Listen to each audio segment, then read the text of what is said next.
Today we'll be continuing with our lab that we started on Monday. This is the Messy Data Lab. So you'll need to open up a new Google Sheets, and Sheets has the green icon. When you open it, the first thing you'll want to do is create your title. So this was our lab. The lab was titled Messy Data. And then if you'll put your first name and your last name. After that, we'll need to start keying in the data table that's found on page 581 in your science textbook. So you start with your title, then you have your year, and 5.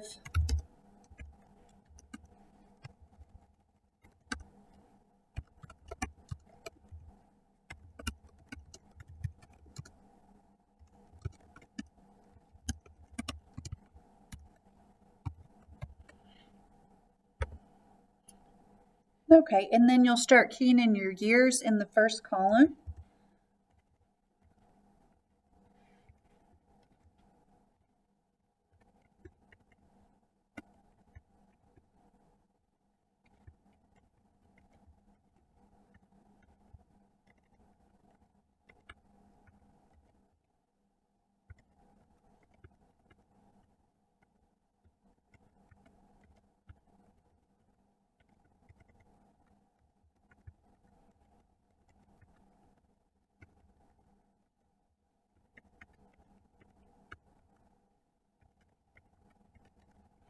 All right, and then we're going to key in our temperatures.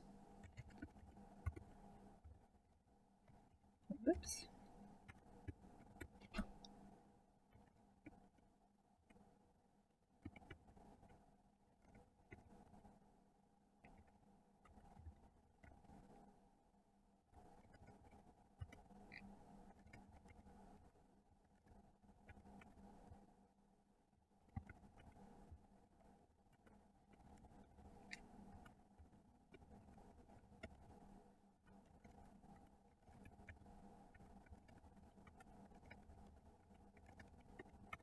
Okay, we also need to format our data table.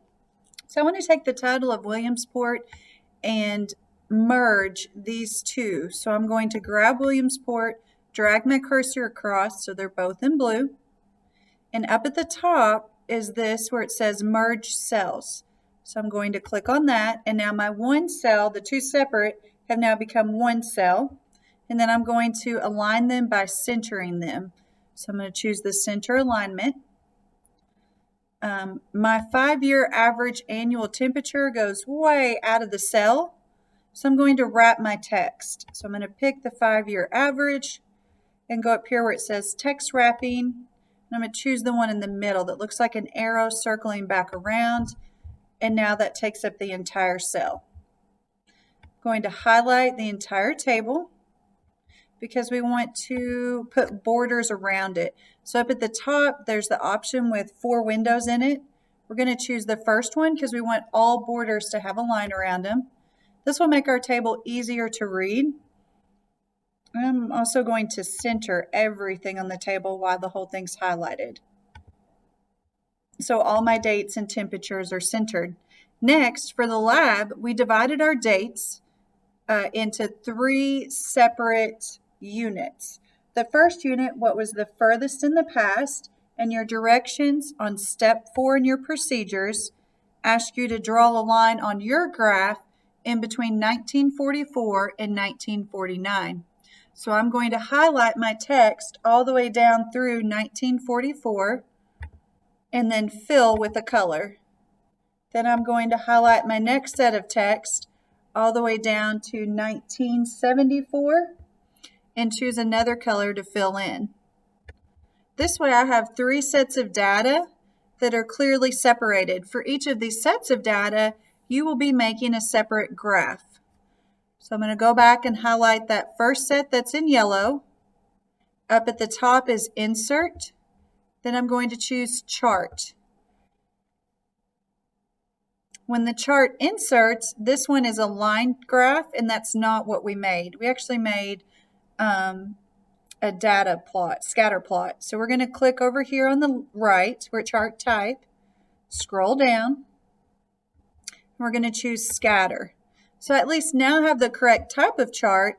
However, my x-axis is showing 0 through 12. And on our directions, it told us that we needed 9 through 11.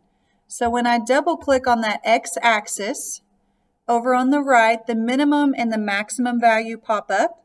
I'm going to type in 9 for my minimum and 11 for my maximum. So this should correct my y-axis. Now I'm going to double click on the dates so that I can correct my dates. They're not all showing up. So I'm going to choose Treat Labels as Text over on the right. When I do this, all of my dates will appear. I will repeat this process for all 3 of my sets of data. So I'm going to choose this and put it down at the bottom out of my way. And I'm going to go up and grab my next set of data, all my blues, insert, chart. Okay, this time it remembered that I wanted scatter plot, but just like before, my y-axis is incorrect. So I'm going to double click on that, set a minimum of 9 and a maximum of 11. And then once again, correct my x-axis so that all my dates will show up. I'm going to choose over on the right, Treat Labels as Text. And then we'll repeat the procedure one more time for our last set of data. I'm going to highlight it. Oops, that didn't work out. Highlight. Okay, then insert, chart. Correct my y-axis with a minimum of 9 on the right and a maximum of 11. And then double click on my dates and choose Treat Labels as Text. So I have all 3 of my graphs. I'm going to make them a little bit smaller. Okay, and I made them smaller by grabbing onto a corner and dragging up. There we go. And one more left.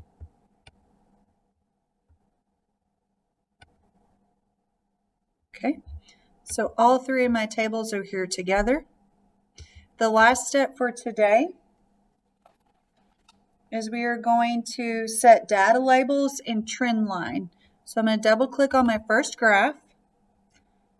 Over here on Customize, I want to find the word Series on the right. So choose Series. We're going to scroll down. We're going to click on Data Labels. This makes the numbers, the actual measurements, appear on each of my data points. And then I'm going to scroll down a little bit further and choose Trend Line. This shows our trends. Go to the next graph. Once again, we're on Series, and I want to set my data labels. And then scroll down and set my trend line. And then on my last graph, data labels, scroll down and clicked on trend line. Tomorrow we will continue with this graph.